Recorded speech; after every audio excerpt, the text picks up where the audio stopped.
Jakarta baru saja diguyur hujan. Sisa genangan membentuk cermin di aspal jalanan, memantulkan lampu-lampu pasar Tanah Abang yang tak pernah tidur. Di sudut Blok F, seorang ibu parubaya bernama Mak Iyah, penjual kue basah asal Garut, sedang membereskan dagangannya. Tangannya yang keriput namun cekatan, memasukkan baki kue ke dalam keranjang anyaman sambil bersyukur dagangannya hampir habis. Tapi di balik senyumnya yang tulus, awan kelam sedang mengintai dari balik lorong gelap. Dari ujung jalan, suara teriakan kasar dan tawa mengejek mulai terdengar. 5 preman bertubuh kekar, dipimpin oleh seorang pria bertato di wajah, saprik codet, mendekat dengan langkah congkak. "Mak Iyah, udah jualan enak, mana setoran lo?" bentaknya sambil menendang keranjang kue hingga isinya berantakan. Mak Iyah mencoba tenang, menahan emosi. "Maaf, Pak Saprik, hari ini hasilnya sedikit, saya belum bisa bayar." Tapi wajah Saprik justru makin merah, dan para anak buahnya mulai mengepung. Saprik menghampiri Mak Iyah, mencengkeram kerah bajunya dan meludah di tanah. "Udah tua, malah ngajarin gue sabar." Tangan kasarnya terangkat, dan dalam sekejap mendarat di pipi Mak Iyah. Darah segar mengalir dari ujung bibirnya. Orang-orang hanya bisa melihat dari jauh, takut, bungkam, seolah pasar ini memang milik Saprik sepenuhnya. Mak Iyah tersungkur, tapi ia tetap tak menangis. Di wajah renta itu, hanya ada ketegaran dan air mata yang tertahan. "Bu, jangan dilawan lagi," bisik salah satu pedagang di sebelah. Tapi Mak Iyah bangkit perlahan. Dengan tangan bergetar, ia menatap Saprik dan berkata pelan, "Kau pikir pasar ini milikmu, Nak? Keadilan pasti datang, dan waktu kau akan habis." Kata-kata itu membuat Saprik naik pitam. Ia mencabut belati dari pinggangnya, dan tanpa pikir panjang, menghujamkan benda tajam itu ke dada Mak Iyah. Suara pekikan lirih terdengar, lalu sunyi. Tubuh Mak Iyah ambruk, darah membasahi kain batiknya. Pasar Tanah Abang membeku dalam bisu. Tak ada yang berani menyentuhnya, bahkan preman-preman itu hanya tertawa dan berjalan pergi seperti tak terjadi apa-apa. Tubuhnya dibiarkan tergeletak di bawah hujan gerimis yang turun kembali, menambah duka pada malam yang dingin itu. Hanya kue-kue yang tercecer yang tetap setia menemani jasadnya. Beberapa jam kemudian, sebuah telepon berdering di desa kecil di Garut. Raka, pemuda bersahaja yang sedang membersihkan pusaka warisan gurunya, menerima kabar yang memecah seluruh jiwanya. Suara tangisan tetangga menyampaikan berita, ibunya, Mak Iyah, ditemukan tewas ditikam preman di Tanah Abang. Tubuh Raka gemetar, matanya membelalak tak percaya. Dunia yang selama ini ia kenal hancur dalam sekejap. Dalam keheningan malam di Garut, terdengar suara teriakan membahana dari rumah sederhana itu. Raka memukul dinding, mengguncang langit-langit rumahnya, dan berlutut sambil mencium foto ibunya. Di dalam hatinya, sesuatu yang lama tertidur kini terbangun, amarah seorang pendekar, yang selama ini ia pendam demi hidup damai. Tapi hari itu, damai telah mati bersama ibunya. Dan janji pun terucap, "Aku akan datang, membawa petaka bagi kalian semua." Matahari belum muncul saat Raka berdiri di depan pusara ibunya yang baru digali. Hujan semalam masih menyisakan becek di tanah merah. Tangan Raka mencengkeram tanah itu, dingin dan basah, tapi jauh lebih dingin adalah hatinya. Tak ada air mata yang tersisa. Ia tak hanya kehilangan ibu, ia kehilangan ketenangan, kehilangan dunia yang selama ini ia jaga dengan kesabaran. "Ibu, maafkan Raka," bisiknya, "aku tak bisa lagi menahan dendam ini." Dari balik bayang pepohonan, guru silat Raka, Ki Jalak, menyaksikan murid terbaiknya itu membisu di depan makam. Ki Jalak tahu, jiwa pendekar dalam diri Raka telah terusik. Ia mendekat, menepuk bahu pemuda itu dengan lembut. "Raka, jalan ini gelap, dendam bisa membutakanmu." Tapi Raka menoleh, matanya merah namun penuh tekad. "Guru, jika aku tak bertindak, maka preman-preman itu akan terus membunuh orang tak bersalah. Ini bukan sekadar dendam, ini tentang keadilan." Beberapa hari kemudian, Raka meninggalkan Garut. Ia mengenakan jaket hitam lusuh dan membawa tas kecil berisi pakaian, sedikit uang, serta sebuah kain hitam berisi ikat kepala dan sabuk warisan ibunya. Di dalam kantong dalamnya, terselip surat dari Mak Iyah yang belum sempat diberikan, surat yang berisi doa, harapan, dan pesan terakhir yang hanya Raka tahu maknanya, jangan pernah takut berdiri di pihak yang benar. Kereta jurusan Garut-Jakarta melaju pelan di pagi berkabut. Sepanjang perjalanan, Raka hanya diam memandangi sawah dan gunung yang kian menjauh. Di relung hatinya, kenangan masa kecil bersama sang ibu terus berputar, senyumnya saat membuat kue, suaranya saat membangunkan sahur, pelukannya saat Raka sakit. Semua itu kini hanya tinggal bayangan, dihancurkan oleh tangan kotor bernama Saprik Codet. Sesampainya di Jakarta, Raka langsung menuju Tanah Abang. Bau khas pasar, teriakan pedagang, dan lalu lalang manusia membanjiri indranya. Tapi di balik keramaian itu, ia merasakan sesuatu yang gelap ketakutan. Orang-orang bicara pelan saat menyebut nama Saprik. Raka mulai bertanya ke penjajah makanan, tukang parkir, hingga pedagang kecil. Semua menjawab sama, jangan cari mati, nak. Saprik Codet bukan orang biasa. Tapi Raka bukan anak biasa. Ia pewaris ilmu silat Garut yang tak tertulis di kitab manapun. Ilmu itu tak hanya tentang gerak tubuh, tapi juga ketajaman insting, pengendalian emosi, dan kekuatan batin. Hari pertama di Tanah Abang ia gunakan untuk mengamati, kemana Saprik pergi, siapa anak buahnya, dan di mana mereka biasa memalak. Ia mencatat semuanya dalam ingatan yang tajam. Malam pertama, Raka tidur di musala kecil dekat pasar, berselimut udara dingin dan lantai keramik. Di sana ia berdoa, bukan agar dilindungi, tapi agar diberi kekuatan untuk menahan diri agar tidak menjadi sama seperti para pembunuh itu. Namun, tiap kali ia menutup mata, yang hadir adalah wajah ibunya yang bersimbah darah. Ia tahu, waktu untuk bicara sudah lewat, yang tersisa hanya tindakan. Saat fajar menyingsing, Raka berdiri di atap kios yang menghadap langsung ke blok tempat Saprik biasa berkumpul. Angin Jakarta berhembus kencang, menggoyang rambut dan jaketnya. Ia menggenggam ikat kepala hitam dari Garut, lalu melilitkannya ke dahi. Hari ini, ia tak datang sebagai Raka si pemuda perantau. Hari ini, Tanah Abang kedatangan tamu yang membawa badai. Hari masih pagi ketika Saprik Codet dan gerombolannya duduk santai di warung kopi milik Ujang, tak jauh dari Blok F. Mereka tertawa keras, membanggakan kisah kekejaman semalam, seolah membunuh orang tua tak berdaya adalah prestasi. Sambil menghisap rokok dan menenggak kopi, Saprik memamerkan belatinya, masih ada bercak darah Makiyah di sana. Yang kayak gitu jangan dikasih ampun, ucapnya dengan tawa licik. Anak buahnya bersorak, memuji kebengisannya. Namun mereka tak tahu, pagi itu bukan milik mereka. Dari ujung jalan, langkah kaki terdengar mendekat. Seorang pemuda dengan tatapan dingin berjalan perlahan. Jaket hitamnya lusuh, tapi sikapnya tegak dan mantap. Di dahinya terikat-ikat kepala hitam, simbol murka yang sedang ditahan. Warga sekitar mulai menepi, menyadari bahwa suasana akan berubah. Siapa tuh? Baru nongol, udah gaya, gumam salah satu preman. Tapi Raka tak menggubris. Ia berhenti tepat di depan Saprik dan menatap tajam. Kau yang membunuh Makiyah? Suaranya rendah, namun jelas terdengar menusuk dada. Saprik tertawa mengejek. Oh, jadi ini anaknya si nenek cerewet itu. Wah, mirip ya, terutama matanya waktu sekarat. Tawa kembali pecah dari mulut anak buahnya. Tapi Raka tak bergerak, matanya tetap menusuk. Hari ini, darahmu akan membayar darah ibuku, katanya dingin. Belum sempat Saprik merespons, Raka melangkah maju dan menghantam dada salah satu preman dengan siku cepat. Tubuh preman itu terlempar ke meja warung, membuat kursi dan gelas beterbangan. 4 preman lainnya langsung bangkit, mencabut pisau dan kayu. Tapi Raka bergerak seperti bayangan. Satu tendangan meluncur ke arah wajah, lalu tubuh diputar dan disusul pukulan telak ke perut lawan. Dalam hitungan detik, 2 orang lagi roboh. Jeritan dan deburan keras membuat semua orang di pasar berlari menjauh. Raka bukan sedang bertarung, ia sedang mengamuk dengan keheningan seorang pendekar. Tangannya menari, tapi tiap gerakan mengandung dendam yang tak terkatakan. Saprik mulai kehilangan senyum. Ia tak menyangka pemuda kurus di depannya adalah badai yang selama ini tak terdeteksi. Anak sialan, teriaknya sambil mencabut belati. Ia maju menerjang, tapi Raka memiringkan tubuhnya, menghindar, lalu menghantam siku Saprik hingga senjatanya terlepas.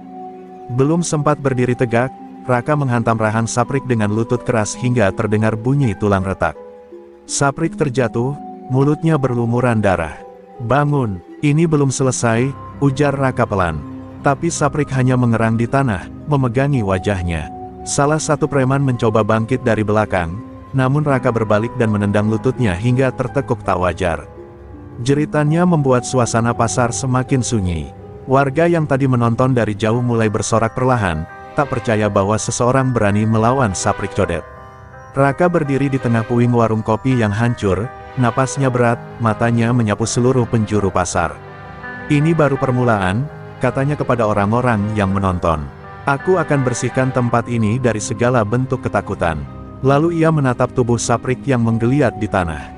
"Kau belum mati, tapi aku akan buatmu mengerti rasa kehilangan. Sama seperti aku." Dan dengan itu, ia melangkah pergi, meninggalkan 5 preman terkapar dan sebuah pesan yang membekas di benak semua orang, keadilan telah datang. Saprik Codet terbaring di rumah sakit dengan wajah bengkak dan rahang terkilir. Suara jeritannya saat tulangnya dihantam masih membekas di benak anak buahnya. Tapi yang lebih menyakitkan bukan luka fisik, melainkan kehinaan. Seumur hidupnya, Saprik tak pernah dipermalukan seperti ini. Namanya yang dulu ditakuti seantero Tanah Abang kini jadi bahan bisik-bisik, bahkan ditertawakan diam-diam oleh preman-preman terminal lain. "Dipukul anak ingusan," kata mereka. Itu membuat dada Saprik bergolak. Ia bersumpah, darah pemuda itu akan jadi pelajaran untuk semua yang berani melawannya. Sementara itu, Raka bersembunyi di kontrakan sempit di daerah Kemayoran, milik seorang kenalan lama almarhum ibunya. Lelaki tua itu, Pak Wahid, mantan sopir angkot, mengenali Raka dari kecil. Ia tahu siapa Raka, dan lebih dari itu, ia tahu betapa berharganya Makiyah bagi banyak orang. "Kau benar, Nak," ucap Pak Wahid malam itu. "Tapi hati-hati, membela kebenaran di kota ini seperti berenang di sungai penuh buaya." Meski tubuhnya masih lelah, Raka tetap berlatih setiap malam di halaman kecil belakang kontrakan. Gerakannya cepat dan tajam, seolah menyimpan amarah yang belum habis. Ia tahu, pertarungannya dengan Saprik hanyalah awal. Preman itu punya jaringan luas. Akan ada balasan, dan ia harus siap menghadapi bukan 1, tapi puluhan orang. Tapi Raka bukan mundur, ia justru mengasah ilmunya lebih dalam, membuka kembali jurus-jurus larangan warisan aliran silat keluarganya, ilmu paku jagat. Di sudut pasar, suasana berubah drastis. Pedagang kecil yang selama ini hidup dalam ketakutan mulai berani tersenyum. Preman-preman kecil tak lagi sesering menagih uang keamanan, tapi bayangan ancaman belum benar-benar hilang. Dari ujung Jakarta, Saprik mengirim pesan ke seseorang yang lebih tua dan lebih kejam darinya. Namanya Jarot Cincin, mantan algojo Blok G, terkenal karena menyiksa orang hidup-hidup sebelum membunuhnya. "Aku mau dia mati pelan-pelan," ujar Saprik dengan suara serak, "buat dia minta ampun dulu." Jarot Cincin tertarik. Baginya, memburu pendekar muda seperti Raka bukan soal bayaran, ini tentang membuktikan bahwa dunia bawah masih dikuasai oleh ketakutan. Maka, malam itu, 5 orang bayaran dengan wajah garang dan tubuh penuh tato dikirim ke pasar Tanah Abang. Mereka bukan sekadar preman, tapi pembunuh terlatih. Tugas mereka hanya satu, cari Raka, lalu habisi. Tak perlu cepat, yang penting menyakitkan. Raka tahu, waktunya tak banyak. Ketika ia mendengar dari Pak Wahid bahwa ada wajah-wajah baru yang berkeliaran sambil membawa foto buram dirinya, ia hanya tersenyum dingin. "Mereka datang lebih cepat dari yang kuduga," gumamnya. Ia tahu, ia bisa saja kabur dari kota ini. Tapi itu bukan jalannya. Ibunya dibunuh di sini, namanya dihina di sini. Maka di tanah ini pula, semua darah harus dibayar. Malam itu, Raka berdiri di atas gedung tua pasar yang terbengkalai. Angin malam Jakarta menghantam wajahnya, dan di kejauhan, cahaya lampu kota tampak seperti lautan api. "Kalian ingin mencariku," katanya pelan. "Aku akan berdiri di tempat paling tinggi agar kalian bisa melihat jelas siapa yang kalian tantang." Langkah-langkah mendekat dari bawah gedung. Raka menunduk, merapikan ikat kepalanya, dan untuk pertama kalinya sejak ibunya dibunuh, ia tersenyum. Suasana malam di gedung tua pasar Tanah Abang begitu mencekam. Raka berdiri tegak di lantai atas, membiarkan angin menyapu rambutnya yang basah oleh keringat. Di bawah, 5 orang bayangan bergerak naik, senyap seperti pemburu malam. Mereka membawa senjata yang tak biasa, rantai baja, pisau bergerigi, bahkan pentungan logam. Wajah mereka keras, tatapan mereka kosong. Mereka bukan sekadar preman, mereka pembantai. Dan mereka telah bersumpah untuk membawa kepala Raka kepada Saprik Codet. Raka menarik napas dalam-dalam. Jantungnya berdegup cepat, tapi bukan karena takut. Ini adalah saat yang ia tunggu. 5 orang naik lewat tangga belakang, satu demi satu. Suara langkah mereka berdenting bersama besi dan kayu yang mereka injak. Raka menutup matanya sejenak, lalu membentangkan kuda-kuda silat warisan leluhurnya. "Datanglah," gumamnya. "Aku akan jawab semua kejahatan dengan tangan sendiri." Pertarungan dimulai secepat kilat. Yang pertama menyerang adalah pria bertubuh besar dengan pentungan baja. Ayunannya memecahkan dinding tua, tapi Raka sudah menghindar dan membalas dengan tendangan berputar ke arah rusuk. Dentuman keras terdengar, tulang patah seketika. Pria itu roboh, mengerang sambil memuntahkan darah. 4 lainnya langsung mengepung, membentuk lingkaran maut. Tapi Raka justru tersenyum. Baginya, ini bukan sekadar bertahan, ini ujian harga diri. Yang kedua dan ketiga menyerang bersamaan. Raka menangkap pergelangan tangan salah satu, memutar dan menghantamkannya ke dinding, lalu memutar tubuh untuk menghindari sabetan rantai. Tapi rantai itu sempat melukai pundaknya, darah mulai mengalir. Raka menggertakkan gigi. Rasa sakit bukan hal baru baginya. Dengan satu gerakan cepat, ia menginjak lantai dan melompat tinggi, menendang wajah penyerang dengan rantai hingga tubuhnya terpental menabrak pilar kayu. Dua terakhir lebih cerdik. Mereka bergerak seperti bayangan, saling melindungi. Tapi Raka tak kehilangan kendali. Ia memutar tubuh, menurunkan pusat gravitasi, dan menghindari sabetan pisau secara presisi. Dengan dorongan lutut, ia mengempaskan tubuh satu lawan ke tanah, lalu menghajar wajahnya bertubi-tubi. Tinggal satu lagi, yang terakhir mundur beberapa langkah, matanya mulai ragu. Raka berjalan mendekat perlahan. "Kau tidak perlu mati malam ini," katanya. Tapi lawan itu malah berteriak dan menyerang, penuh emosi. Sayang, emosi adalah kelemahan. Raka menangkap pergelangan tangannya, menghantam dada musuh dengan siku, lalu menekuk lengan lawan hingga terdengar bunyi patah. Jeritan melengking mengisi malam. 5 pemburu kini tergeletak tak berdaya. Beberapa pingsan, yang lain mengerang dalam penderitaan. Raka berdiri di tengah-tengah mereka, dadanya naik turun, napas berat berpadu dengan darah yang menetes dari lengannya. Dari kejauhan, seseorang memperhatikan dari balik jendela sebuah bangunan seberang jalan. Jarod Cincin. Ia tidak tersenyum. Ia tahu, ini bukan pemuda biasa. Anak ini, terlalu berbahaya untuk dibiarkan hidup, gumamnya pelan. Ia lalu menyalakan rokok, menyulutnya dengan perlahan, dan menghembuskan asap sambil menatap langit malam Jakarta yang mendung. "Kita akan bertemu, Raka," dan saat itu, hanya salah satu dari kita yang pulang dengan napas. Keesokan harinya, berita tentang 5 preman yang dihajar habis-habisan oleh seorang pemuda misterius menyebar cepat di Tanah Abang. Orang-orang mulai berbisik menyebut nama Raka, meski tak semua percaya. Beberapa bilang itu hanya mitos, dongeng baru pengganti ketakutan pada Saprik Codet. Tapi bagi pedagang kecil dan warga pasar, harapan mulai tumbuh. Mereka mulai merasa bahwa akhirnya ada yang berdiri di pihak mereka. "Anak muda dari Garut itu bukan sembarang orang," kata seorang tukang parkir. "Dia datang membawa dendam dan keadilan." Namun di sisi lain, Saprik Codet mendidih. Di ruangannya yang masih bau obat dan alkohol, ia melempar kursi hingga pecah. 5 orang, 5, dan tak satu pun berhasil. Teriaknya, matanya merah seperti bara api. Rasa malu membakar harga dirinya. Ia bukan hanya dipermalukan oleh bocah ingusan, tapi juga ditantang secara terbuka di tengah kekuasaannya.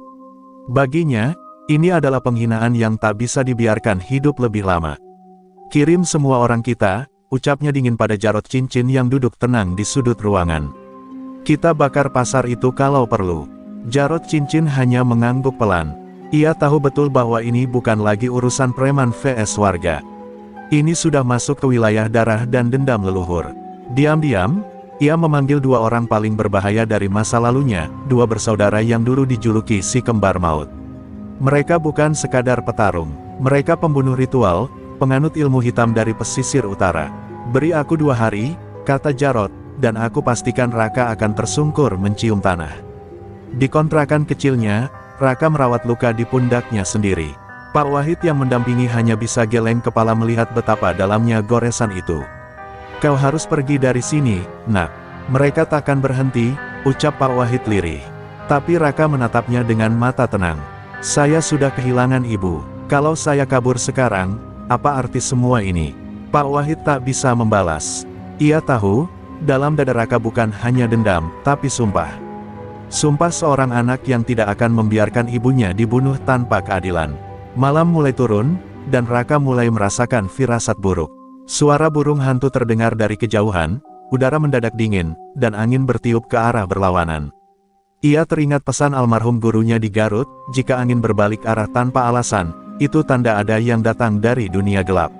Ia segera menggenggam ikat kepala peninggalan ayahnya, lalu duduk bersila, menarik napas dalam, dan memulai ritual ilmu penangkal santet yang dulu diajarkan secara rahasia oleh sang guru. Di sudut Jakarta, si kembar maut mulai bergerak. Wajah mereka penuh bekas luka, mata merah seperti darah, dan tangan mereka menggenggam kantong berisi kembang 7 rupa serta pisau berkarat. Mereka tak berbicara, mereka hanya menatap bulan dan tersenyum. Darah yang panas, akan kami padamkan dengan kutukan dingin, bisik salah satunya. Mereka sudah membunuh puluhan orang, tapi malam ini, mereka mengincar satu jiwa, Raka. Dan Raka tahu, malam ini ia tak hanya melawan manusia, ia melawan kegelapan itu sendiri. Hujan turun deras malam itu, mengguyur genteng-genteng kontrakan tua yang berderit di terpa angin. Di dalam kamar yang gelap, Raka duduk bersila dengan mata tertutup. Keringat membasahi dahinya meski udara terasa dingin menusuk. Ia tengah merapal doa dan ajian pelindung warisan dari sang guru. Guncangan batin dan luka fisik tak menggoyahkan tekadnya. Ia tahu, malam ini bukan tentang menang atau kalah, malam ini adalah tentang bertahan hidup dari kegelapan yang belum pernah ia hadapi sebelumnya. Tiba-tiba, lampu mati. Kontrakan berguncang pelan seperti diguncang gempa kecil. Angin menerobos lewat celah-celah jendela, membawa bau kemenyan busuk yang menusuk hidung. Raka membuka matanya. Mereka datang, bisiknya, dan benar saja, 2 sosok muncul dari balik kabut yang menembus dinding. Si kembar maut berdiri tanpa suara, mengenakan jubah hitam yang meneteskan air, mata mereka menyala kehijauan, dan wajahnya tersenyum menyeramkan. Raka, kami datang bukan untuk menguji. Kami datang untuk menjemput rohmu, ucap salah satu dengan suara serak menggema. Tanpa aba-aba, keduanya menyerang. Gerakan mereka begitu cepat, seolah tak menyentuh tanah. Raka menghindar dengan kelincahan luar biasa, namun serangan mereka mengandung sesuatu yang aneh, semacam kekuatan yang menghentikan aliran darah, membuat tubuhnya berat seketika. Ia tahu ini bukan ilmu biasa. Ini adalah ilmu hitam tingkat tinggi. Tubuhnya terpental menghantam dinding, namun ia segera berdiri kembali, menggigit lidah agar tetap sadar. Aku tidak akan mati malam ini, gumamnya dengan mata menyala. Raka mengubah posisi, menurunkan kuda-kuda jurus Purwadaksina, warisan silat tua yang mengandung tenaga dalam murni. Dengan sekali gebrakan tangan, ia menciptakan dorongan energi yang memukul salah satu kembar hingga terpental keluar rumah, menghantam tembok kontrakan tetangga. Tapi yang satunya muncul di belakangnya dengan tiba-tiba, menusukkan pisau gaib ke punggung Raka. Pisau itu tidak melukai fisik, melainkan menyayat jiwa. Raka terhuyung, darah dari hidungnya mengalir deras. Tapi ia masih berdiri. Dalam kondisi hampir ambruk, Raka mengingat wajah ibunya. Senyumnya, doanya, tangannya yang dulu selalu membelai rambutnya setiap kali ia pulang dari latihan. Ibu, gumamnya. Dari lubuk hatinya, kekuatan tak kasat mata mulai bangkit. Cahaya putih perlahan menyelimuti tubuhnya. Ia kembali berdiri dengan aura yang tak pernah muncul sebelumnya. Kalian bukan tandingan dari doa seorang ibu, ucapnya lantang. Si kembar maut mundur selangkah, wajah mereka mulai diliputi rasa gentar. Dengan kecepatan luar biasa, Raka melompat dan melancarkan tendangan berputar ke dada salah satu, menghantamkan tangan ke kepala yang lain dengan kekuatan penuh. Dentuman keras terdengar, seperti 2 dunia bertabrakan. Tubuh si kembar maut terpental dan terbanting ke tanah, tak bergerak. Salah satu dari mereka mengerang, namun tubuhnya mulai terbakar oleh cahaya putih yang keluar dari dada Raka.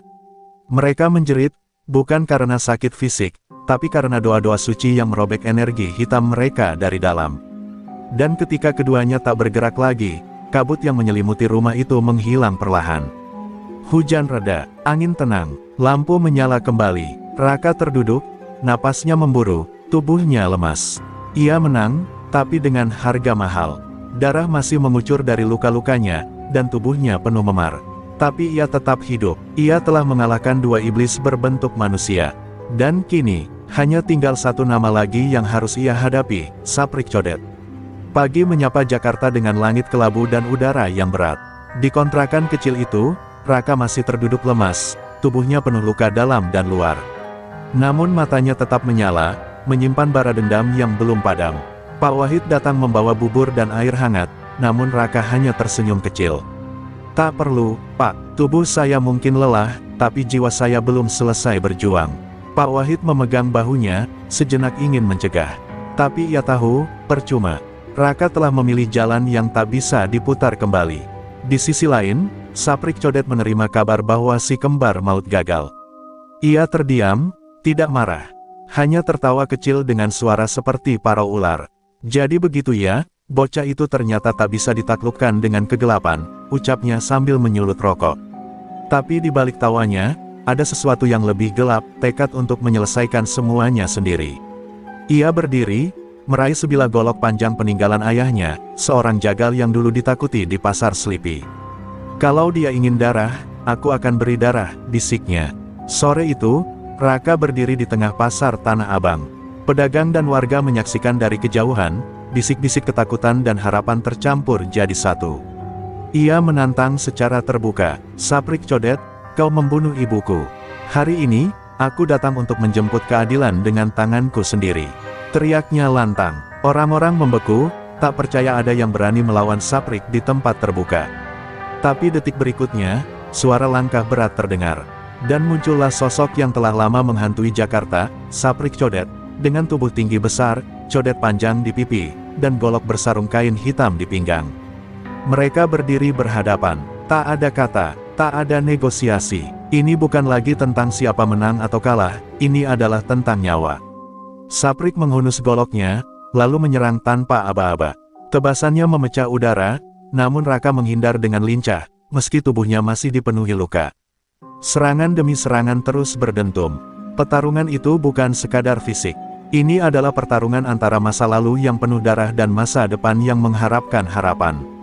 Raka menyerang balik dengan jurus tangkis guntur, memukul pergelangan tangan Saprik hingga goloknya terlepas.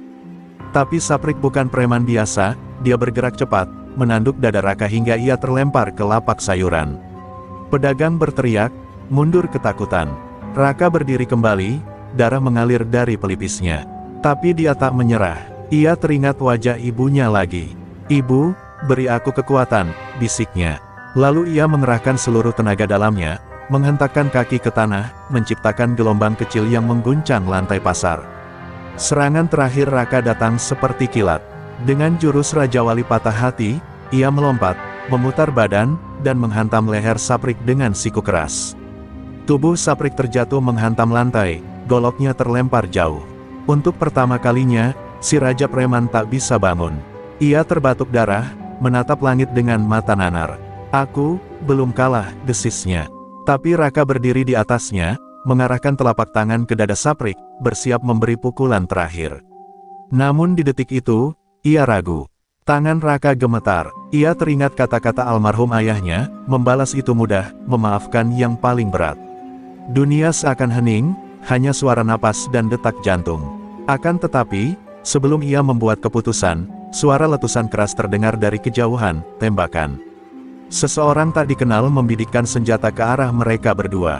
Raka dan Saprik sama-sama terlempar menghindar. Sekali lagi, darah akan tumpah, tapi bukan dengan cara yang mereka sangka. Ledakan suara tembakan masih menggema di antara kios-kios pasar. Orang-orang berhamburan panik, meninggalkan barang dagangan. Dan lapak mereka begitu saja. Raka berguling di belakang tumpukan karung beras, dadanya naik turun, napas tersengal. Saprik Codet juga terkapar di sisi lain, tertutup peti buah yang berserakan. Namun kali ini, keduanya bukan lagi musuh satu sama lain. Mereka diserang dari luar, oleh bayangan baru yang tak mereka kenali. Dari balik kabut asap dan debu tembakan, muncul sosok bersenjata laras panjang dengan rompi hitam. Bukan polisi, bukan tentara, tapi pria-pria bertampang bengis yang tampak terlatih. Salah satu dari mereka tertawa keras. "Dua anjing luka bertarung demi kehormatan murahan. Sekarang waktunya kalian berdua lenyap." Suara itu dingin dan kejam, membuat darah Raka mendidih. Ia menyadari ini bukan lagi tentang balas dendam pribadi, ada kekuatan gelap yang ingin memanfaatkan kekacauan ini demi sesuatu yang lebih besar. Saprik terbatuk, darah menetes dari mulutnya. "Mereka, anak buah Rambo Poci, bos besar yang dulu pernah saya tolak. Mereka mau ambil alih pasar ini," ujarnya pelan. Raka memandangnya, penuh kejutan. Jadi ini semua, lebih dari dendam. Saprik mengangguk pelan. Untuk pertama kalinya, dua musuh bebuyutan menemukan satu tujuan yang sama, bertahan hidup. Raka meraih sebuah besi panjang dari puing lapak, bersiap melawan. Kau bisa berdiri? Tanyanya. Saprik menggeretakkan giginya. Untuk membunuh bajingan-bajingan itu, aku akan paksa tubuhku bangun. Pertempuran berubah bentuk. Dari pertarungan dua manusia yang dipenuhi dendam menjadi pertarungan hidup dan mati menghadapi pasukan bersenjata. Raka bergerak cepat, melempar besi ke arah penyerang, membuat satu orang terjatuh. Saprik, dengan kekuatan sisa, meraih goloknya dan mengayunkan ke salah satu musuh yang mencoba mendekat. Darah kembali terciprat di lantai pasar. Tapi kali ini, bukan karena dendam, melainkan karena perlawanan bersama. Peluru-peluru kembali menyalak, menghantam dinding dan tiang-tiang pasar. Raka dan Saprik berlindung di balik kios sembako, saling menutupi. Luka mereka semakin parah, tenaga hampir habis. Namun mata mereka tetap menyala, tidak karena amarah semata, tapi karena tekad untuk tidak membiarkan tanah ini dikuasai oleh para bajingan berseragam. Mereka pikir kita sudah habis. Tapi mereka lupa, 2 harimau luka tetap lebih berbahaya dari 10 serigala sehat, desis Saprik dengan senyum penuh darah. Raka mengangguk. Dalam detik itu, mereka berdua menerjang keluar dari persembunyian, menyerbu tanpa rasa takut. Pukulan dan tebasan beradu dengan suara peluru. Salah satu musuh terjatuh, lalu satu lagi. Tapi Raka terkena tembakan di bahu. Ia terguncang, namun tetap maju. Saprik juga terkena hantaman gagang senapan, namun tetap bertahan. Keduanya seperti tak ingin kalah dari waktu. Di tengah kekacauan, suara sirine terdengar dari kejauhan. Polisi datang. Para penyerang panik dan mundur, menembakkan peluru sembarangan lalu melarikan diri ke lorong-lorong sempit pasar. Raka jatuh terduduk, tubuhnya berlumuran darah. Saprik tergeletak tak jauh darinya, terengah dan setengah pingsan. Tapi mereka masih hidup. Dua musuh lama, kini menjadi dua sosok yang saling menatap dalam keheningan dan pengertian baru.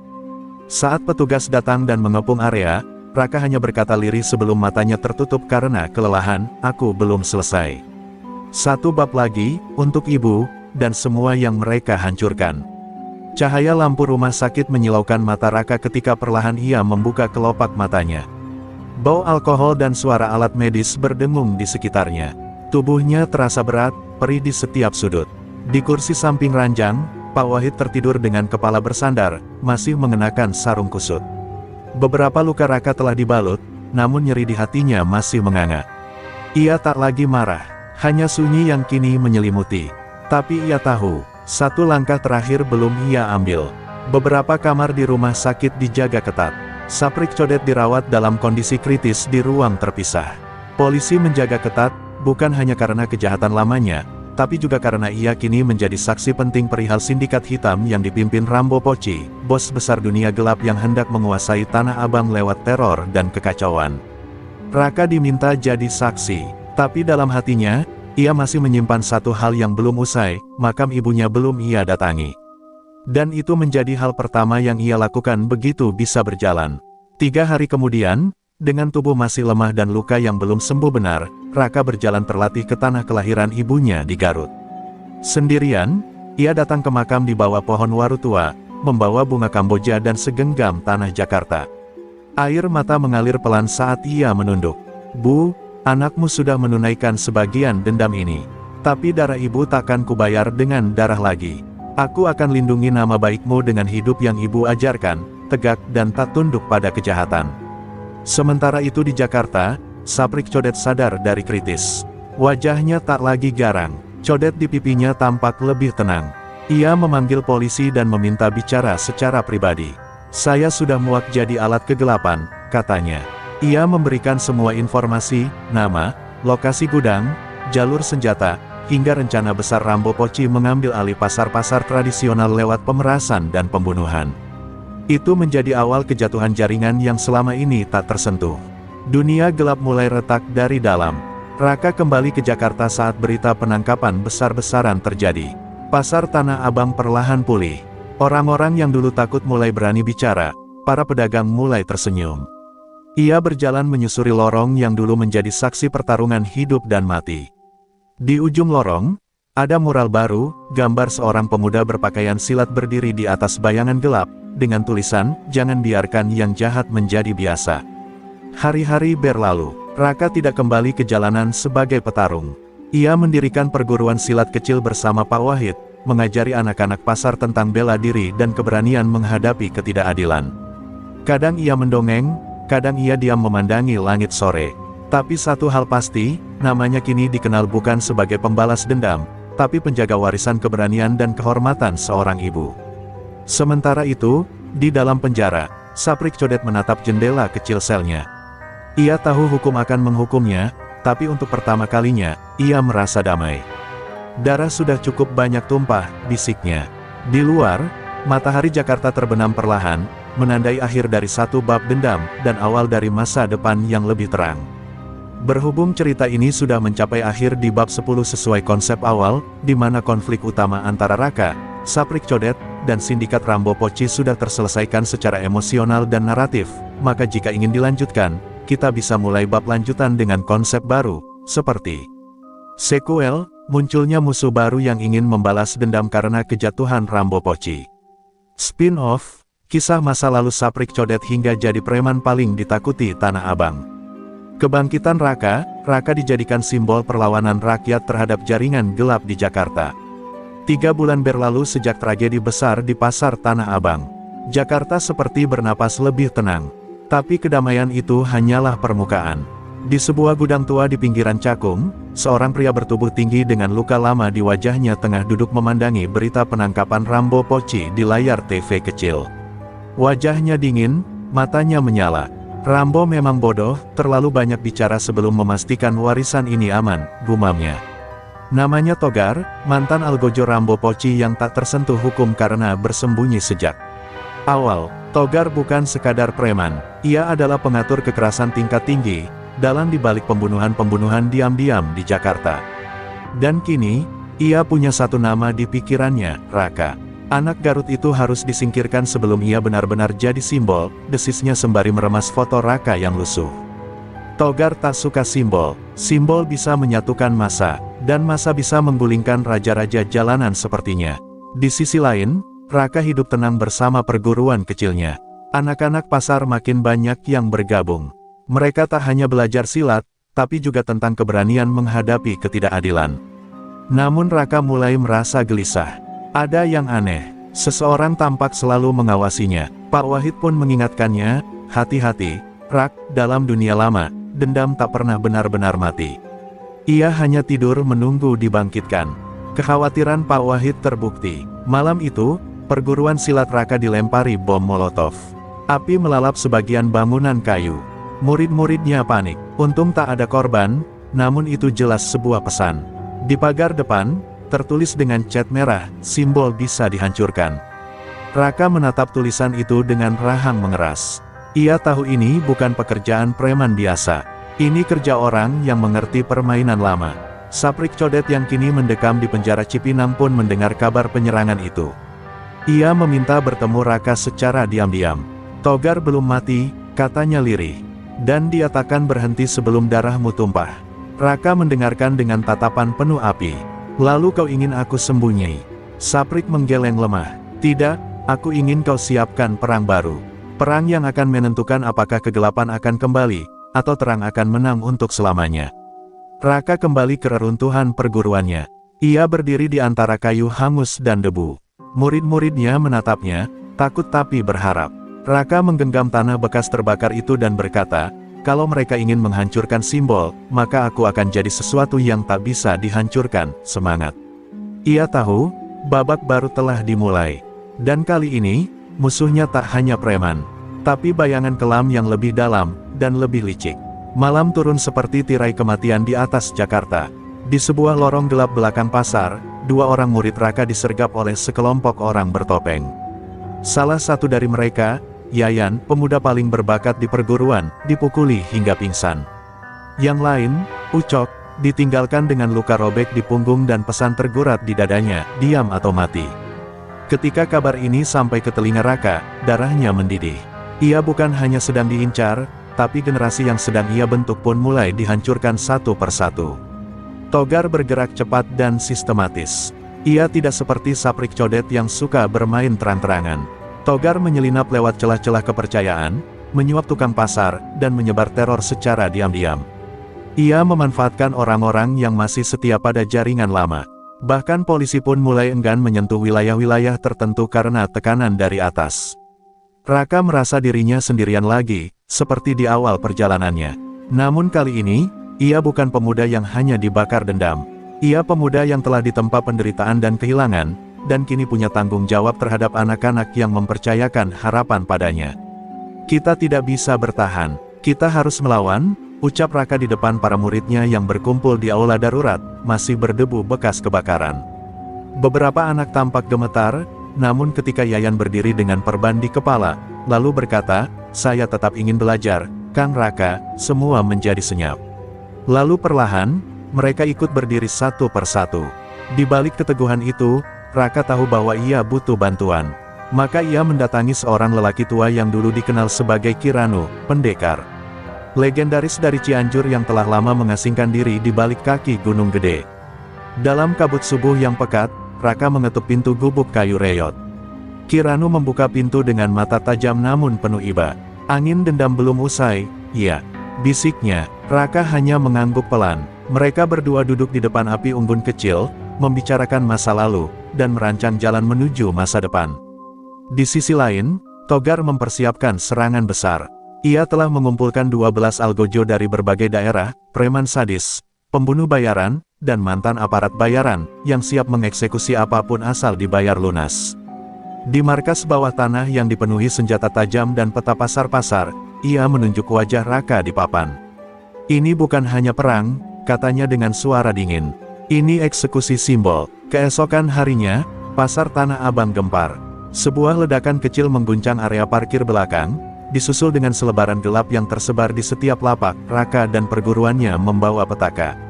"Serahkan dia, atau pasar ini kami ambil alih." Suasana menjadi tegang. Para pedagang mulai resah, sebagian menyalahkan Raka atas kembalinya kekacauan.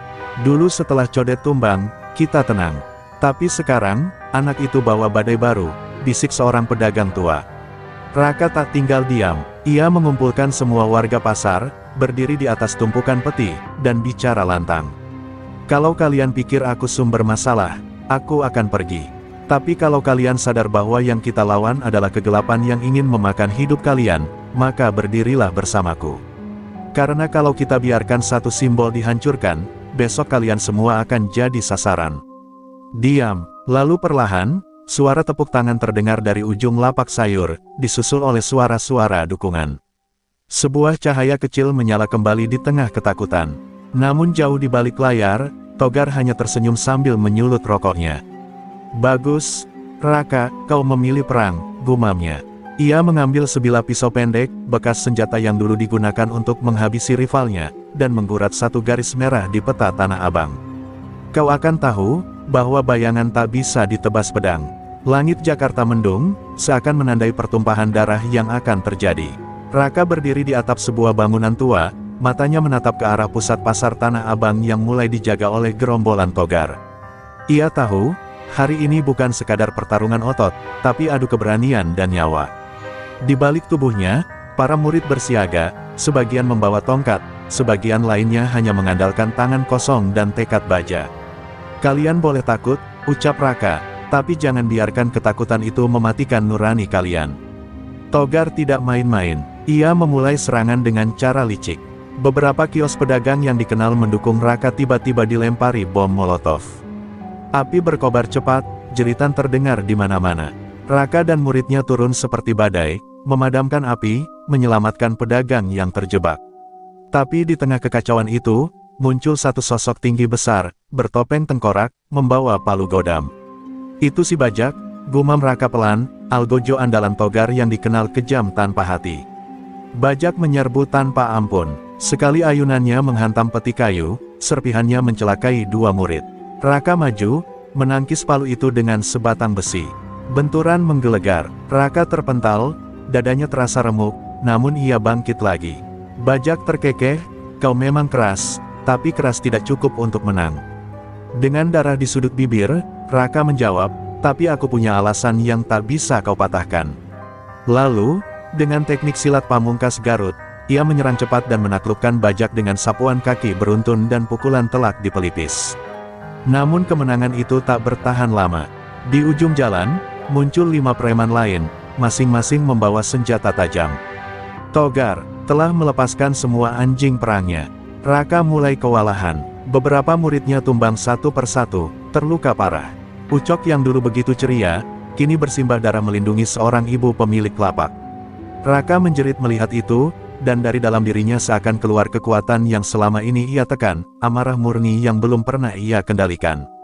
Dalam badai amarah itu, Raka bertarung seperti harimau yang terluka. Ia melumpuhkan 2 preman dengan hantaman siku dan lutut. Darah mengalir di sekujur tubuhnya, namun ia tidak berhenti. Ia hanya teringat wajah ibunya, suara tangis para pedagang, dan luka-luka di tubuh murid-muridnya. Tanpa sadar, ia menangis di tengah perkelahian, bukan karena takut, tapi karena rasa sakit yang terlalu dalam telah menjadi bara yang membakar tubuhnya hingga batas. Sementara itu, Togar yang mengamati semua dari atas gedung seberang hanya menyeringai. Ia tahu Raka kuat, tapi ia juga tahu bahwa satu peluru bisa menyelesaikan semuanya. Ia memanggil sniper bayaran yang telah ia tempatkan di gedung tinggi. Tunggu sampai dia di tengah kerumunan. Lalu tembak jantungnya. Kata-kata itu meluncur dingin, seolah nyawa manusia tak lebih dari bidak catur. Sniper pun mengarahkan teropongnya, jari telunjuknya sudah menyentuh pelatuk. Namun, dari balik kerumunan, tiba-tiba muncul sosok misterius berjubah hitam. Ia menghampiri Raka dan menyodorkan tongkat kayu tua dengan ukiran harimau. "Ini warisan ayahmu, saatnya kau gunakan," katanya pelan. Raka tertegun. Ia mengenali pria itu, adik dari Kiranu yang dulu menghilang. Dengan menggenggam tongkat itu, tubuh Raka seperti menyatu dengan kekuatan masa lalu. "Aku tak akan mati hari ini," bisiknya, lalu menatap ke arah gedung tinggi, seolah tahu bahwa maut sedang mengincarnya. Dan tepat saat sniper hendak menarik pelatuk, seekor burung gagak menukik keras ke arah jendela, membuyarkan bidikan. Peluru meleset, menghantam dinding. Togar berdiri marah, sementara Raka, kini tegak dengan tongkat warisan ayahnya, bersiap memimpin gelombang balasan. "Tanah Abang bukan kuburan kami," teriaknya, "tapi tempat kami hidup dan melawan." Langkah Raka mantap menyusuri jalan penuh darah dan debu. Tongkat warisan ayahnya kini berada di genggaman, hangat seolah menyatu dengan tubuh dan jiwanya. Suasana di Tanah Abang mencekam, suara jeritan masih terdengar dari kejauhan, asap membumbung dari kios-kios yang terbakar. Para preman yang tersisa mulai mundur, namun masih ada yang bertahan, loyalis setia Togar yang rela mati demi uang dan kekuasaan. Raka menatap mereka, bukan dengan amarah semata, tapi dengan keyakinan bahwa hari ini keadilan harus ditegakkan. Seorang preman tinggi besar bernama Jimmy Kumbang maju paling depan. Dikenal sebagai tangan kanan Togar, tubuhnya penuh tato, matanya tajam seperti binatang buas. Ia mengayunkan golok panjang, berteriak lantang, "Kau boleh punya tongkat warisan, Raka, tapi aku punya dendam pribadi." Ternyata Jimmy adalah adik dari salah satu preman yang dulu Raka lumpuhkan di Garut. Pertarungan pun pecah dengan sengit, golok dan tongkat saling beradu, percikan api berloncatan dari logam dan kayu. Serangan demi serangan Jimmy begitu brutal, tapi Raka telah masuk dalam kondisi tenang penuh kesadaran. Ia tak lagi digerakkan oleh amarah, melainkan oleh ajaran silat yang selama ini ia jaga dalam diam. Ia melompat, memutar tubuh, lalu menghantamkan tongkat ke ulu hati Jimmy dengan kekuatan penuh. Tubuh besar itu terhempas, membentur gerobak besi hingga ambruk. Raka menunduk, memberikan hormat kecil, bukan karena menghargai musuh, tetapi karena menghormati nilai hidup. Togar melihat kekalahannya semakin nyata.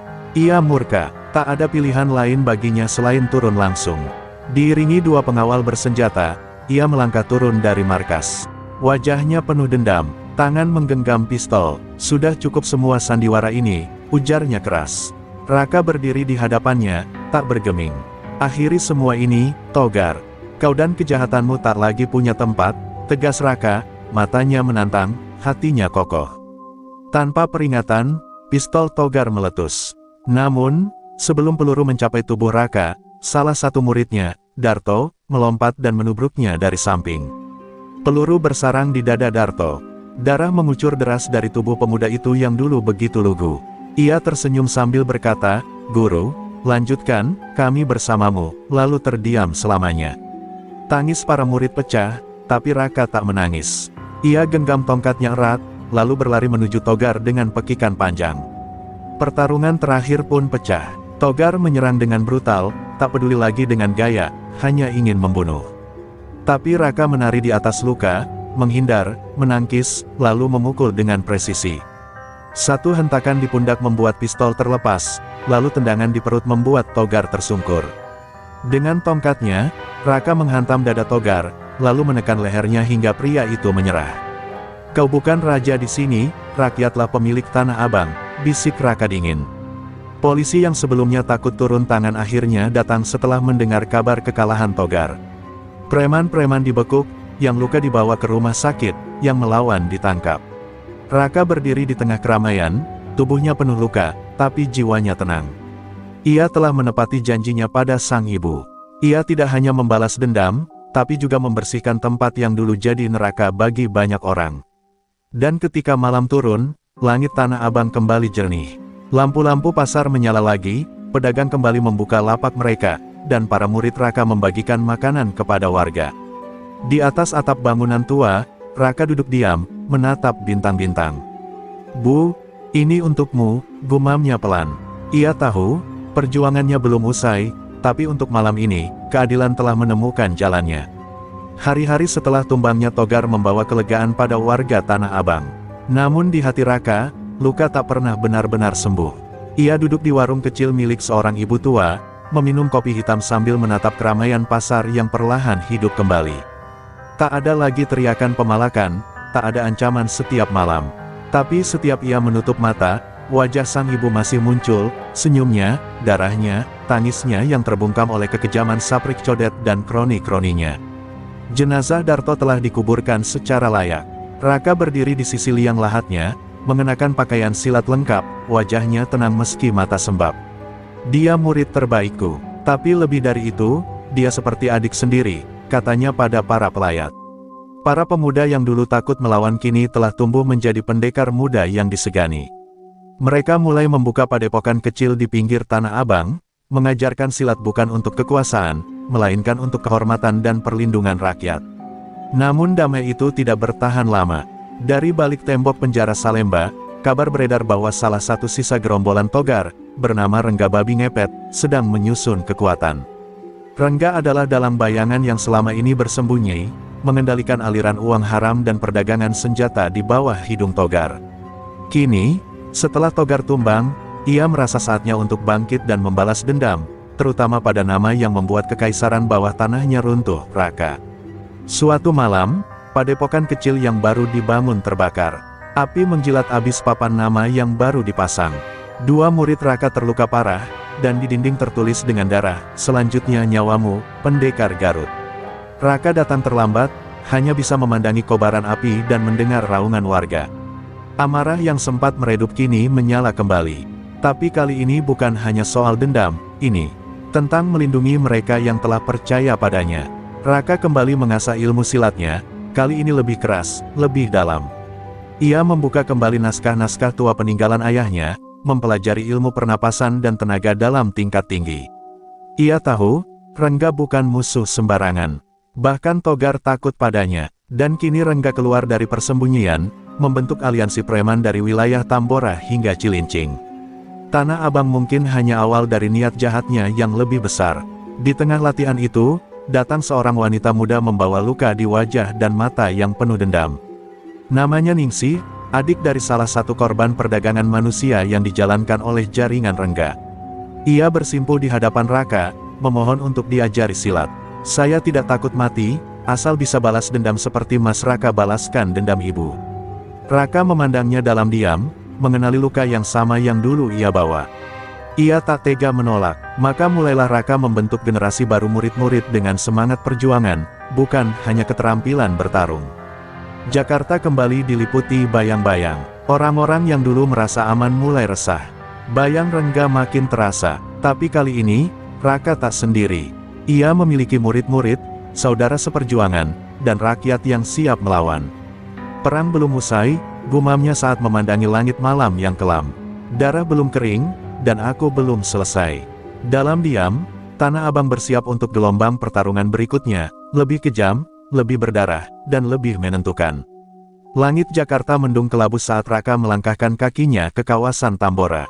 Kawasan itu kini dikenal sebagai Neraka Tambora, karena dikuasai oleh Rengga Babi Ngepet dan gerombolan barunya, para preman buas dari penjara dan pembunuh bayaran dari luar kota. Raka berjalan sendirian, tanpa murid, tanpa pamit. Ia tahu, untuk menghadapi Rengga, ini bukan soal jumlah, tapi soal hati yang bulat dan ilmu yang matang.